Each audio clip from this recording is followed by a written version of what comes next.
with T.Garcia for EDL 854, the Building Finance Case Study.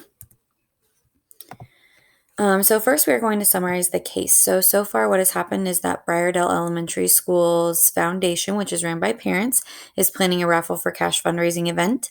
This foundation works annually to raise funds to support the supplementary curriculum programs offered by the school. Mr. Santos is the building principal. He has held an orientation for the presidential position of the foundation, and that position has been filled by Mr. Barely, who is a new parent to the community. And then on the date of the raffle for cash event, Mr. Barely was taken by the local sheriff. He was booked, released, and then convicted of a misdemeanor. The events have occurred at Briardale Elementary School, which from reading through the case study, we know is at the center of the town and it is in a diverse community. The event specifically happened at nighttime because it was the evening that the raffle was supposed to be conducted. So far, people involved are Carl Santos, who is the principal, Mr. Barely, who is the Briardale Elementary School parent, and he's the president of the foundation. Mr. Morley is another elementary school parent, and he's the parent of the president of their foundation, the sheriff from the local sheriff's office, and then community members and stakeholders that were purchasing tickets and attending this event on the evening of the raffle. The parties involved, the only thing that I really know is that Mr. Santos was personally embarrassed by the event. All the other people, it's unknown of what they have to say about the situation or how they were feeling. We're going to be moving into section 2 now, which is people being harmed. Mr. Barely is probably emotionally and mentally harmed, which he also now has a criminal record with those misdemeanor charges, and he's been put on probation. Mr. Santos, this could kind of be harmful to his professional reputation. The news was posted all over the front page of the paper, and now he has to answer to parents, community members, and stakeholders, and then other parents and community members that were there could be harmed and bothered by the situation and what has happened. So the action or the situation does obviously contravene with the law because it was a raffle for cash event, and then Mr. Barely was taken and convicted of a misdemeanor for the specific event. There wasn't a breach of contract because Mr. Barely is only a parent. He's not an actual employee of the Briardale School or the school district. And I don't think that any of the actions were discriminatory or could be considered harassment. So moving into section 3.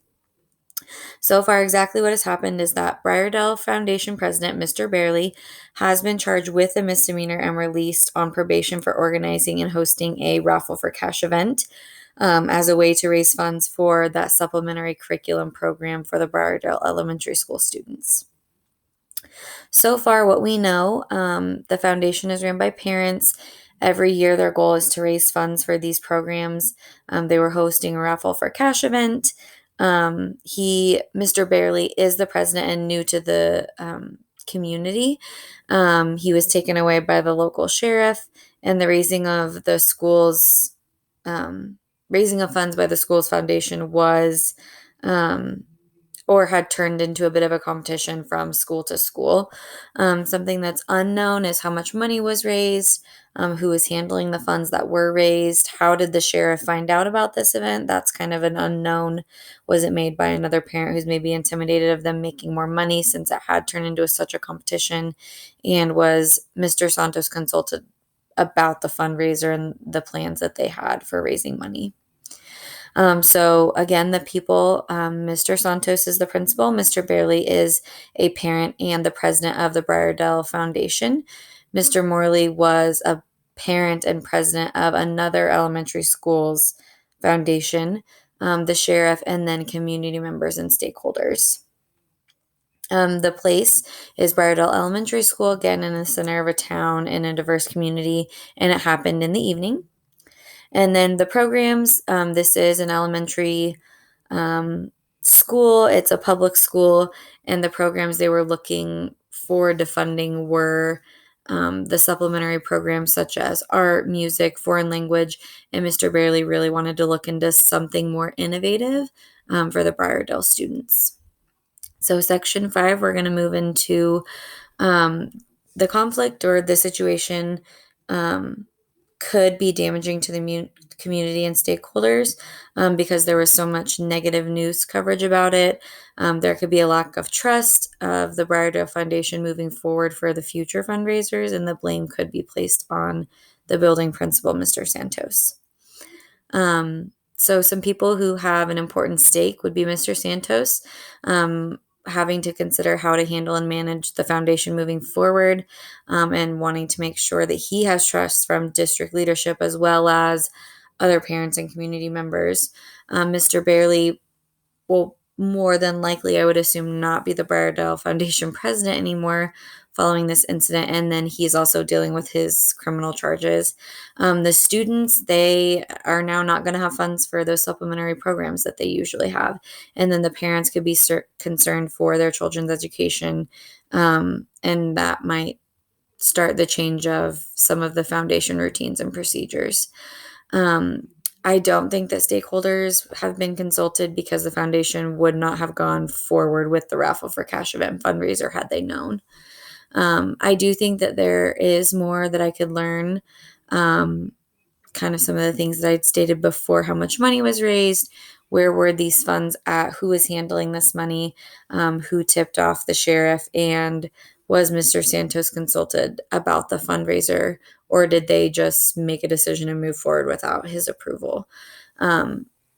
Even knowing all that, I do think that I have enough information to make a decision. So some options I have would be to do nothing, don't make a comment, and just say it's ran by parents, I wasn't involved, and just let the blame fall where it may moving forward from that. Option 2 would be to a more extreme option would be to lash out at Mr. Bailey, be angry at him and the foundation, placing the blame on them, getting rid of the foundation, and maybe coming up with a new way to raise funds, and then kind of supporting the consequences that he's facing and disregarding his efforts that he put in to raise money for the students. And then option 3 would be to support the foundation in the efforts that they put in, because they only wanted to benefit the students, knowing that they didn't have ill intention. They were just trying to raise money, and this is something he had done in the past. However, it wasn't appropriate, and maybe find a new way or reuse some old fundraising ideas to make up for this year's funds, so that they could purchase those supplemental curriculum resources. So if I choose option 1, I avoid the situation and I don't take any of the blame. However, the foundation is probably going to be angry at the lack of response or support. The students have no funds. It's not professionally responsible, in my opinion, and the parents may feel like I don't really care about those supplementary curriculum programs that we need the funds for. Option 2, which is an extreme response, would be to lash out. So I could be closer to ensuring that something like this wouldn't happen again if I got rid of the foundation. The district leadership may be happy with this and seeing that I'm taking charge and taking this very seriously. And it may make some of the community members and stakeholders happy seeing that I'm taking such strong actions. However, the foundation members could be angered again by the lack of support. I don't think that this is very professional in my own opinion, and I think it's kind of setting a bad example for students. So option 3, some pros would be that the foundation members know that they have my support because they were trying to do what's best for the kids, and it shows professionalism to the community members, stakeholders, students, everyone around. And then some cons may be that if they see this, they may think that I knew something about the fundraiser but didn't do anything about it and was kind of hoping to get away with it. And then if the community members and stakeholders might be angry, and they see that I'm supporting the foundation, then that could maybe anger them more, or they would stay angry. So my option would be option 3, which was to support the foundation and the efforts that they put in, because I would know that they didn't have ill intentions and they were just trying to do what's best for the kids. Um, I think that my plan could be successful because I would do it with sensitivity to all the people involved. So the foundation members, Mr. Barely, who's already been through a lot, other parents, community member, stakeholders. And another thing is I would be sure to keep in mind that not placing blame on any one specific person for what has happened.